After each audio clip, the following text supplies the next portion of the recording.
Welcome back to the Slave Ages podcast. We are very fortunate to have Mark Anthony Kaye to talk about one of my favorite albums. And this has been kind of a struggle for me in that there are a number of albums by the band Yes, which I love. But I think right now this is probably my favorite. And Mark, as you may recall, talked to us last season about his Projekt Gemineye release. And it's good to have him back. Mark, welcome. Hello there. How you doing today? Fantastic. How's it up in Canada? Uh, Preston, it's pretty good right now. The weather is turning to the kind of autumn weather that I enjoy here. We had a really hot summer, so little cooler temperatures are welcome. Oh, absolutely. So we know that the band, Yes, is about to start a tour. And before we talk about drama, why don't you update the listeners on what's going on in your world? Well, as you know, as you're being a longtime follower of Projekt Gemineye, I'm currently waiting for my in the year 3073 book 3 record vinyl to finally come out. As you know, vinyl right now has become a hot commodity amongst bands worldwide. So pressing plants are up to their necks in pressing, and some of us smaller people have to wait a little longer than others. But hopefully by the end of this month in October, I should have some good news for people as far as having the record done. So it's been a long wait, and everybody who's been waiting for them, I do thank you very much for your patience. And after that, I have a Dark Monarchy album, new one coming out. Hopefully by the end of this month, we'll have it out. It's called Chio Esquero, which is an Italian word for light and dark. Okay. And it'll be just that, light and dark. You'll see what it means musically when you hear it.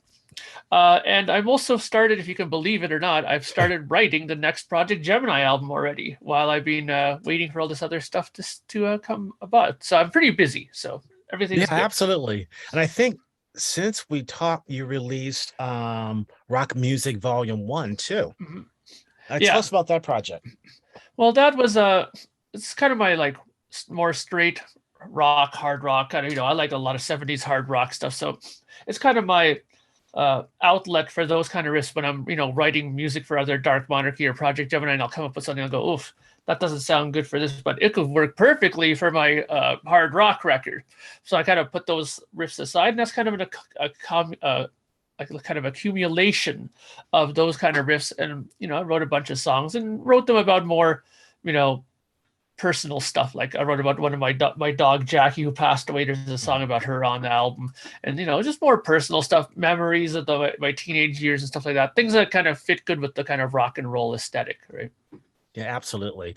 And one of the things I appreciate about your Projekt Gemineye releases, because I always buy the CDs, I love the booklet and the artwork, but your vinyl releases are simply amazing because of the detail in terms of the poster inside, the cover, and even the colored vinyl.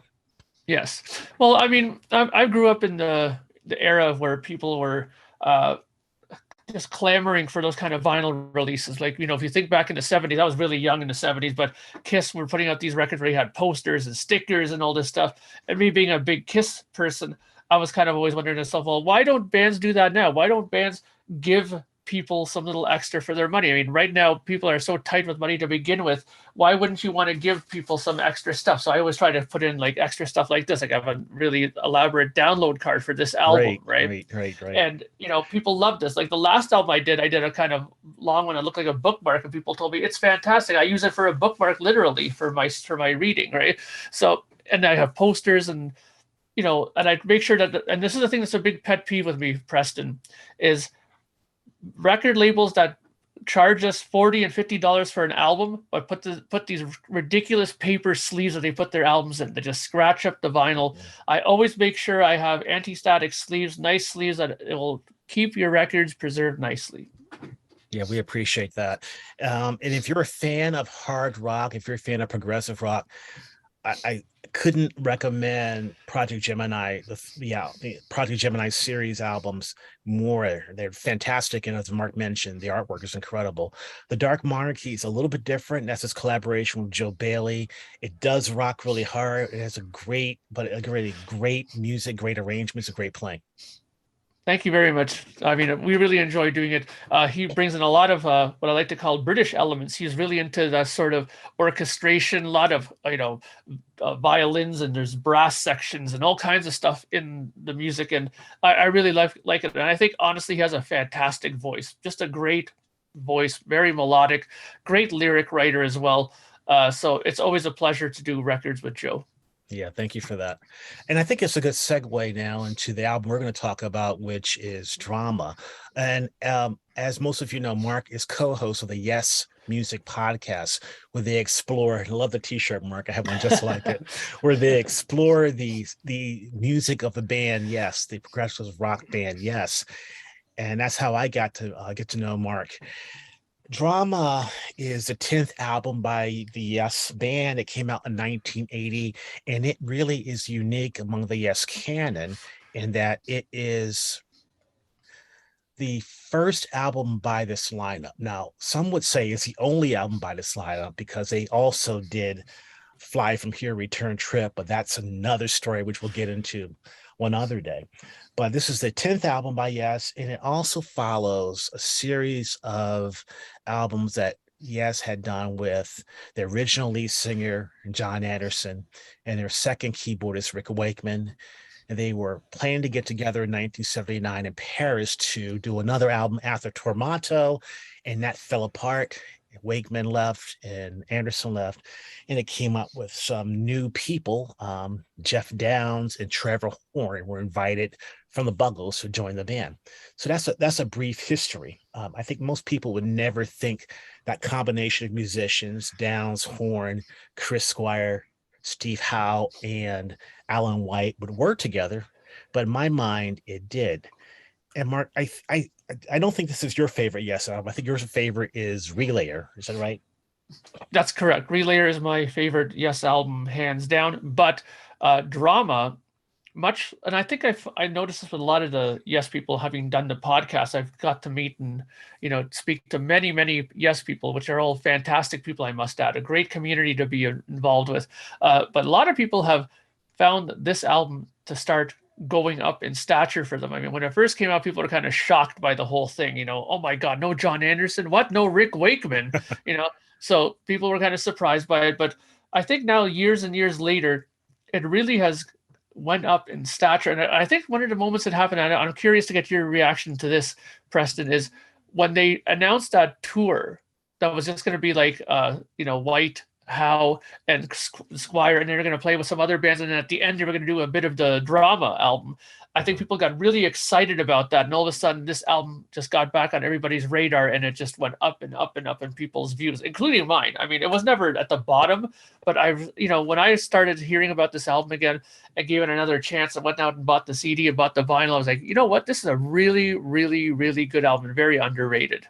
Oh, I totally agree. But my thing about Drama is that it is one of my favorite guitar albums that Yes has done.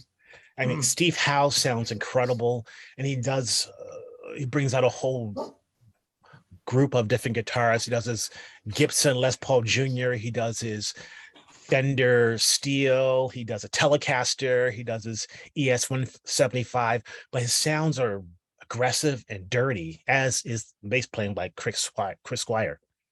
Oh yeah, absolutely. I mean, he's really expanded his use of the guitar. I mean, as we always know, Steve Howe is the ES 152 or 175 guy, and he's always been using that guitar, and you always see many pictures with him with that. But then he expanded with it. He started bringing a Stratocaster, he started bringing a 355, started bringing all kinds of other guitars into the picture. And for this album especially, it's like he all of a sudden discovered distortion. Because before he kind of was just a very clean player. Maybe for a little solo here and there, he might add a little bit of crunch here and there. But I mean, the beginning of Machine Messiah, I'll never forget that. I was like, whoa, what am I hearing here? That's not an organ, that's a guitar. Wow, he's really crunched up his guitar sound here. And I mean, what a way to open an album with that song. His guitar sound is just rocketing through there. And the unison lines and harmonized lines that he plays with Jeff Downs, unbelievable. Yeah, I think that's a good way to start this. Machine Messiah, which as you mentioned, has this really distorted, building, crunchy sound. And I think that was Hal playing his ES 175 on that, which you would not imagine a jazz hollow body guitar sounding like that, but it Yeah. just builds and builds. And I love that. Yeah, it definitely has an interesting sound, like you said, one that you would not expect coming out of that guitar. But I mean, I think what I like about that song in general is just the different landscapes he provides us. I mean, you have that kind of a guitar, then you have some really nice acoustic guitar sounds in there that just sound fantastic.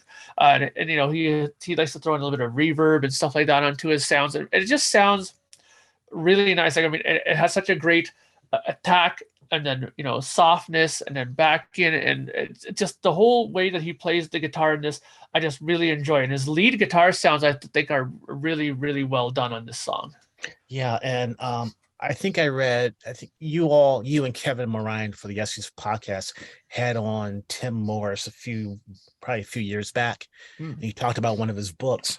And in Tim's book, he talks about the fact that the person who wrote most of the music for the song was actually the late Alan White, who Mm. came up with that rhythm part and that driving part. And then the band kind of built on that. Yeah, I mean, well, hey, Alan White. I mean, first of all, that's a big loss in the Yes community, Yeah, Alan White. I mean, absolutely. we talk about it quite often. And if you notice at the beginning of our podcast, we have Alan in there quite a lot. And you know, he is such a good songwriter. I think it's been overlooked a lot. I mean, a lot of this times when we talk in the podcast, we talk about how Alan wrote a lot of songs or a lot of pieces that are such classics, like in the presence of that whole piano beginning at the beginning. I mean, Beautiful. what a beautiful part. And I'm so glad that during the symphonic tour, they gave him the little spotlight to come out and play it on that little keyboard by Hmm. himself. I mean, just a great thing to spotlight. And Wondrous Stories, you know, like he came up with Hmm. the initial chords for that, you know, and who knows what other songs he has had a, you know, a big stamp on that maybe we're not aware of, you know, because Alan strikes as the kind of guy who's like, you know what, I don't care about the spotlight as long as the song is good and we all work on it and it sounds fantastic. You know, that's more important to him than who gets the cut of what, you know. So I think though that he's credited on quite a few songs throughout the history of the band and a lot of important ones. But this one, I'm not surprised that he had a footnote on because it's such a good song and the rhythms are very important on this album. There are some fantastic Yep. rhythms. We're going to go through them, I'm sure, as we go through this. So Yeah. Very good point. I'd be remiss if I didn't talk about the drum sound in this album because the drums sound fantastic. And we know that Eddie Offord was originally brought in to produce and engineer the album. And I think he engineered part of the album, like basic tracks, but then had some issues and he left. And he brought in Hugh Pagnum from the Police and Genesis, and yeah, the sound that Alan's drums sound fantastic, especially if you compare them to the last two Yes albums. yeah, that definitely. I mean, look at for all the problems that Eddie Offord had later on in his life. I Mhm. mean, we had that story where he walked in with a parrot on his shoulder into the recording studio. I mean, something was going on obviously with Eddie at that time, but there's no doubt that, you know, parrot or not, he knew what he was doing behind that mixing board there, and he got Alan probably one of the best drum sounds I think I've heard on a Yes album. I mean, Yep. sure, people will say, "Oh no, 90125," and okay, great, those are all great album sounds too, but this sound on the drum sound in this sound on this album is really, really good. It stands out. It's really nice and clear. It's punchy. When his toms go, you don't have any just flubbery low end that just goes blah, blah, blah, blah, and just like Yep. overtones everywhere. It sounds really, really good. I mean, it is one of the albums that I really enjoy listening to. And I just told you earlier when I spoke to you on Messenger that I was listening right now to one of the reissues that was recut by Kevin Gray. Sounds fantastic. You know, Yeah. absolutely brilliant sounding album. And those drums just, you know, it's just such a big part of it. If you listen to the beginning of that song, like this one that we're talking about, it's essentially just guitar, bass, and drums at the very beginning, just Yep. down, down, down. Getting. And the drums play such a huge part of that sound. Hmm. Yeah, absolutely. We didn't talk about the lyrics. And for this album, all the songs were listed as co-written by the entire band. And that was for the royalties aspect of it, make sure they all had an equal share.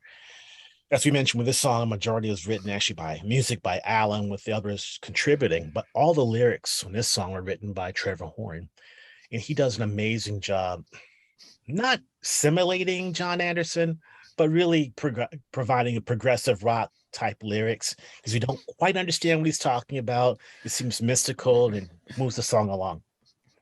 Yeah, absolutely. I mean, one of the things that I think that I like about this record is that we have that element of like what's going on here, but it's not like the John Anderson what's going on here, like where he's talking about something and then he starts talking about a kidney all of a sudden. Like, what is he what is he going on with here? Like at least we're on a sort of path that we kind of get the idea of what he's talking about, but not 100% clear. And I've always loved lyrics like that where they're kind of left for your interpretation to kind of give what you think the song means. And he does a great job. I mean, like you said, we're going to talk about all the songs here, but this song just particularly has such a great beginning to it. I mean, opening songs, we've talked about this 100 times. The opening song is so essential on a record. It kind of makes the listener either say, okay, I'm excited about what's coming, or I don't know if I want to take the needle off now and just put it away. So this is one of those records that for sure you just want to keep the needle down all the time through it, because it's just a well-written song and a well-written album. And I guess that's epics go. This is the only epic on the album. The album is actually pretty short.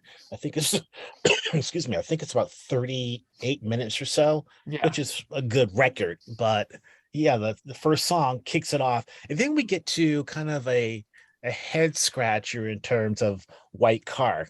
And this is mostly Jeff Downes came up with the music, and mostly Trevor Horn came up with all the lyrics, actually.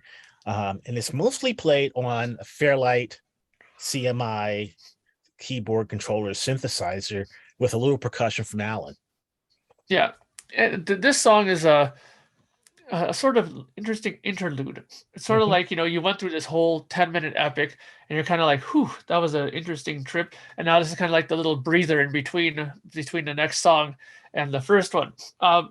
Great sounds. The keyboard, like that whole Fairlight thing is fantastic. I actually just watched a really nice documentary on the use of a Fairlight and how you use it. Very interesting keyboard with the kind of touch pen controller and stuff like that. And all the sounds you can make with it, just unbelievable. I mean, just listen to a Peter Gabriel album, and the first four of those, you'll hear the Fairlight all over that.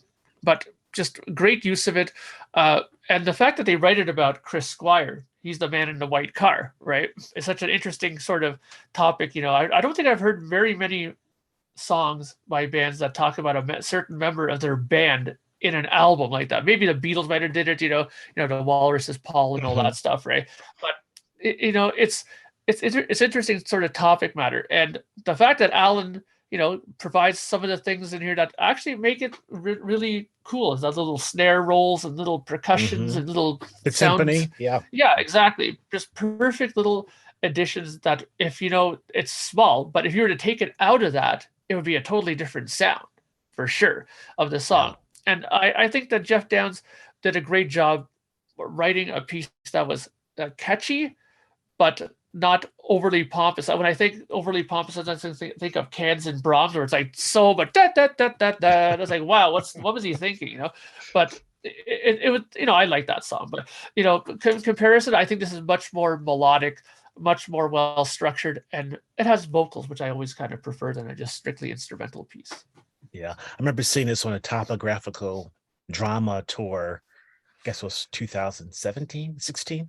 And Jeff Downes was bank of 9 keyboards, really just playing 2 of them at a time and bringing that up. And I thought, hey, it's a neat little palette cleanser. There is a slightly longer version, I think, on the deluxe edition of Drama, but it works for what it is. And it really is a good lead into the I forgot one more thing.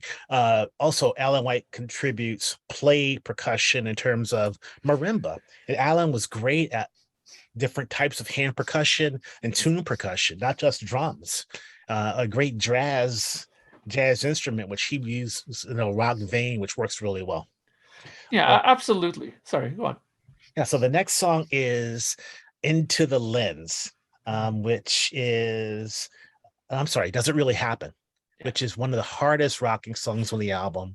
And really, was written mostly by Chris Squire, I understand, and was written, and I think it was written around the time, at least the initial writing was done around the time of the Paris sessions. And this was also one of the weird ones on this album, Mark, where there's no guitar solo.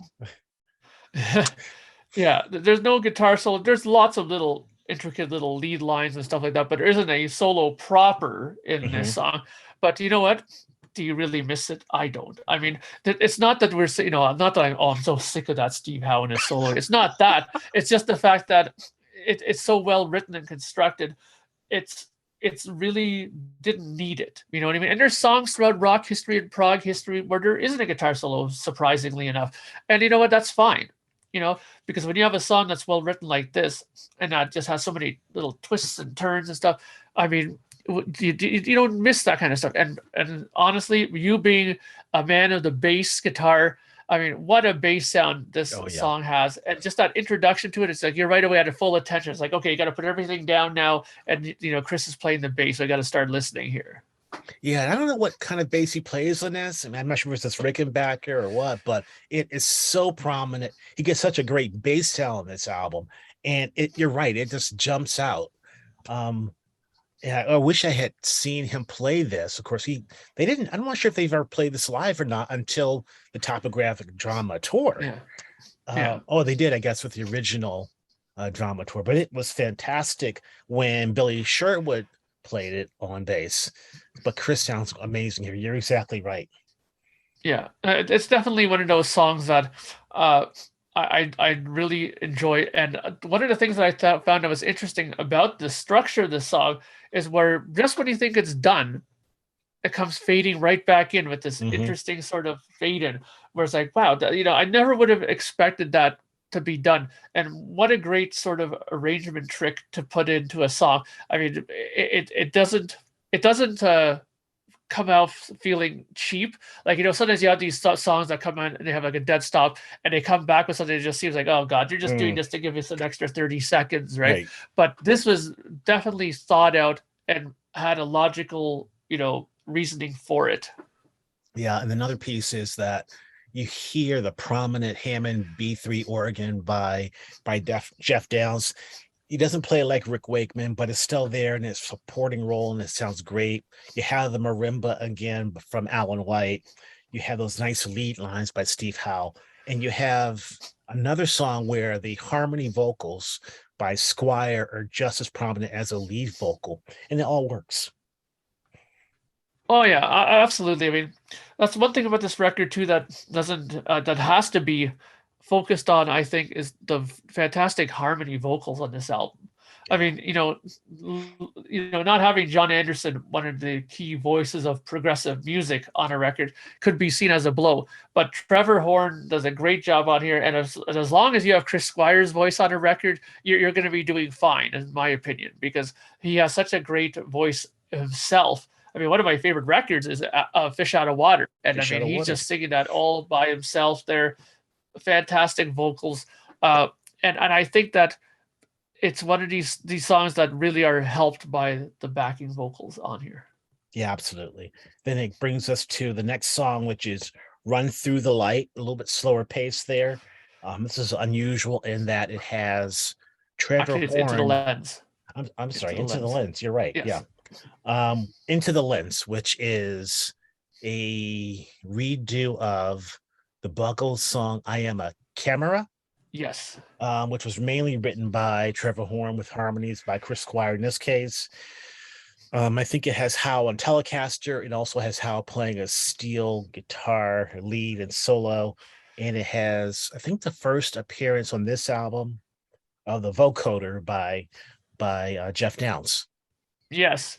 And I think that the vocoder uh, is something that we never got with a Rick Wakeman. So Mm, this is something where you can say, okay, Rick always he never really ever said anything like people are kind of copying my style or something like that. But this is something where he can honestly say that this is something that he did not put into Yes Music, and mhm. this is something that Jeff is completely given credit for by himself introducing it to the band. The vocoder is something that's very interesting, and it was very of that time period. And if there's one thing that I have to give Jeff 150% credit for, is that he's a man who keeps up with technology on keyboards. So at that time, you had these PPG keyboards coming out, you had the vocoders and all Hmm. these other kind of interesting keyboards, and he was on top of it, and it added a newness to the Yes sound, which sometimes I think was really important because, even back in the time period where they had that article in the NME where they're saying,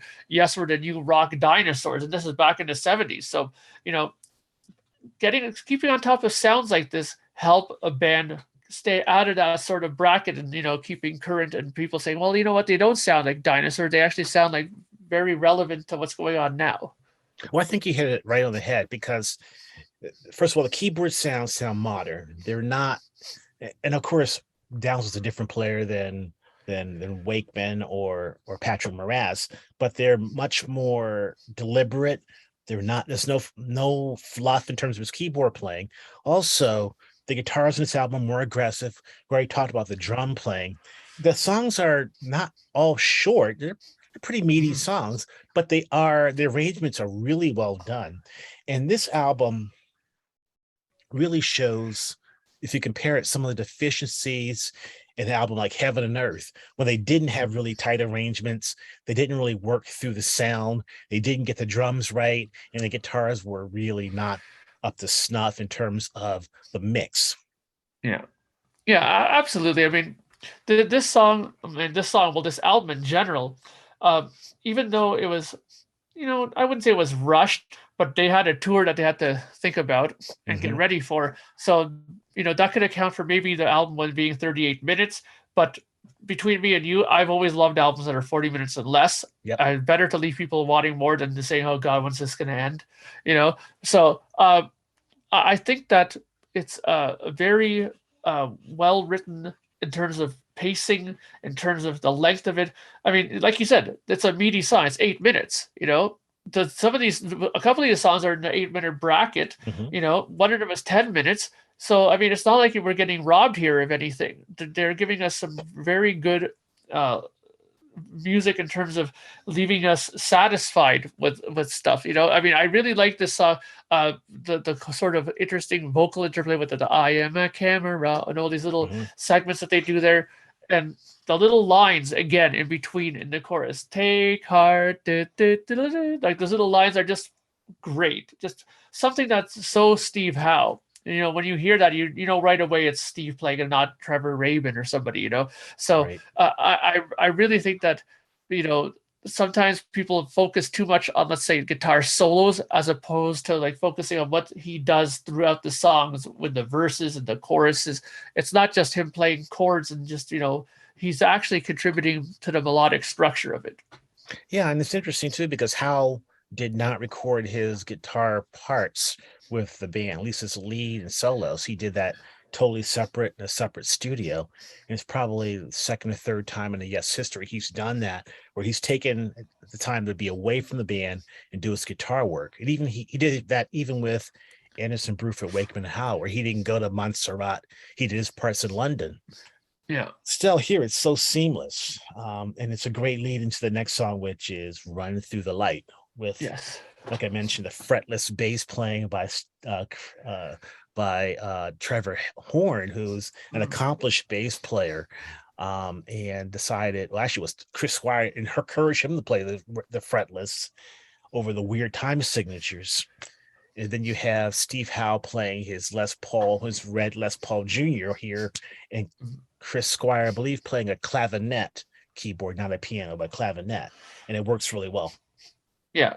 I mean, if you think about it, this is one of the rare times on a Yes album, and I think it might actually be the only time. I could be wrong, but the only time where Chris Squire is not playing a bass on a song, on a record.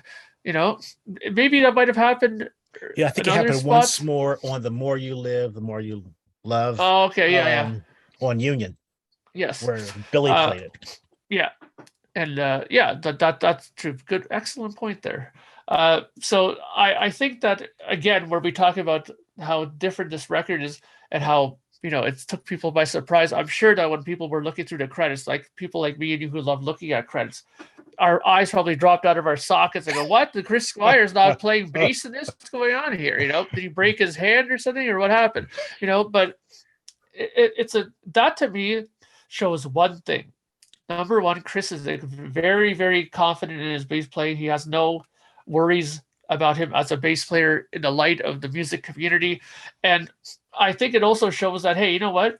I think that Trevor might have a better feel for this. And that just shows to me that he is all about the song. What's good for the song is what should happen. Right, that's a good point. It is very song focused.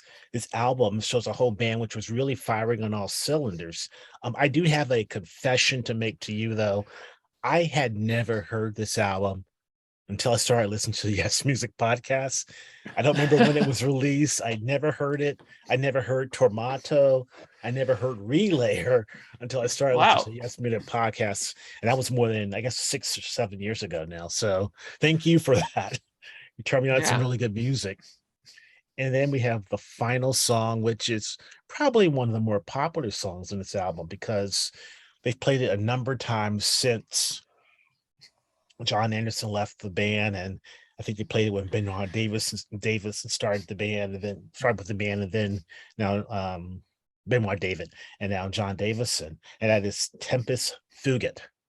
Yes. Yes. I mean, this is a song that I think is that era, let's say like the 80s era, that's probably their, you know, I've seen all good people, you know what I mean? Whereas for the 70s, I've seen all good people's like, you know, they're going to play that. That's their 70s kind of, you know, big song where everybody stands up and claps and dances in the aisleways and stuff. But this is the song where when you're going to play something 80s, it's going to be Tempest Fugit. You know that it's going to be that song.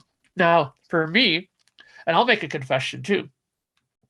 Before I saw the Yes Years documentary that came out, I had not heard this song or the album either. Wow. So that when they got to that point on that video, and I saw them playing in this rehearsal studio, and they're playing this song with this guy who was not John Anderson. I'm like, what song is this? You know, and he's got dun, dun, dun, dun, he's rocking on the square, and I'm like, this is really good. What is this? I'm looking through my stuff, like in my cassettes. So I don't have this. What is this song? And then I realized, wait a minute, there was this one album that I saw in the store with this cat on the front and stuff. Maybe it's that one.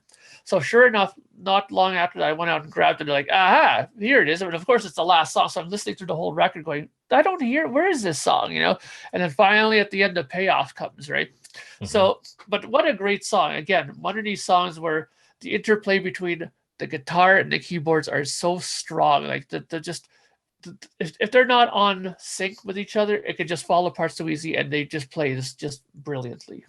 Yeah, and I think this is one of the songs that Miguel Falcao, who's a friend of your podcast, has covered a few times on bass, because the bass part, again, by Squire, is just so amazing, so driving. It's almost manic how he plays it, and it's perfect in terms of precision, but it's hard rocking. And how I think is playing a Stratocaster on this, and it sounds just fantastic.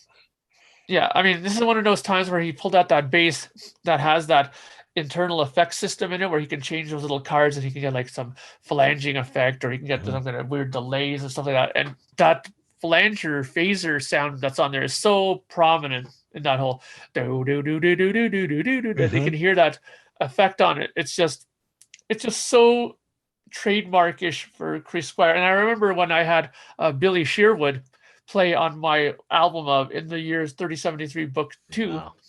I asked him to play on the instrumental, and he said he gave me 2 tracks. He goes, I have a track of me playing this song with sort of just like not much effects, but I have one that I like to use, which I call my Chris Squire sound, which sounds very much like that. It's a stereo spread, and it has that kind of phasing chorusy sound on it. And of course I use that on the record, right? Because, you know, why wouldn't I use it? I'd be a fool not to use it, right?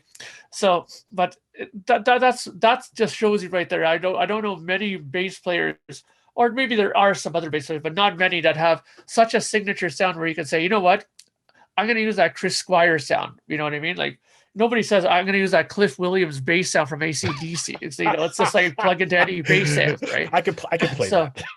Yeah, you know what I mean? Like, so. but it's interesting though that not many bass players have that sort of a identification with a sound like Chris Squire does. Yeah, I think you were referring to in the year 3073, Book Two. Was that Yeah, the one that Billy was on with Lee yeah, Pomeroy also in one song, yeah, and then you had Joe Bailey in one song? yeah, Is that the one? Yeah, fantastic. yeah, Yeah, Tempest Figure is one of my favorites, and I remember one of the things that really drew me into Yes was I'm a big Toto fan. And that was a year in America they toured, they were playing on touring together, Toto and Yes. yeah, And then Chris Squire got sick. And I knew Billy Sherwood through Toto because he wrote a few songs with them and David Page, the leader of Toto. So I got tickets to see them 3 times, I think, on that tour. And of course, Squire unfortunately died. And this yeah, is one song I remember the playing, but I thought the tempo was a little bit off from Alan that night. Those nights I saw him, but because it's such a manic pace to keep up. But it was great to hear it. It's great that this song has stayed in your set list for a while. And I think like Into the Lens has been no, does it really happen? And also, of course, Machine Messiah has been in their set for a few times. Benoit yeah, David sang Machine Messiah and Live in Leon as well. yeah. So fantastic album. I'm not going to cover the bonus tracks on the latest release of the album. It was a hit in America, though. It actually got to number 18, which Mhm. was, I think it did better than Tormato did. In UK, it was number 2. And the tour in America also went really well, but there were problems when they got to England, especially. Yeah, I mean, look, I mean, a good album is a good album. People were already kind of suspecting that, yes, we're coming around. There was already sold out dates for Madison Square Garden and stuff like that on that tour. And, the one thing about US fans or North American fans, I think in general, is that when they came out and there was a different guy, at first people were like going, well, who are these guys? But then after when they started playing and the music was sounding good and everything, people were like, oh, well, whatever. I'm having a good time. What am I going to worry about that? Who that is?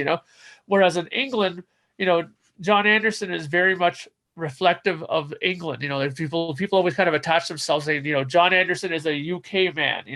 So when he wasn't there, and part of the whole music that they have grown up on and supported throughout their earliest of days, they took it a bit more personally, and there was, people were making chants and making, noise off stage, oh, Rick Wakeman and stuff like that. Apparently, remember when even Jeff said that he was hearing Rick Wakeman chants in the crowd. So it's difficult to go in a situation like that.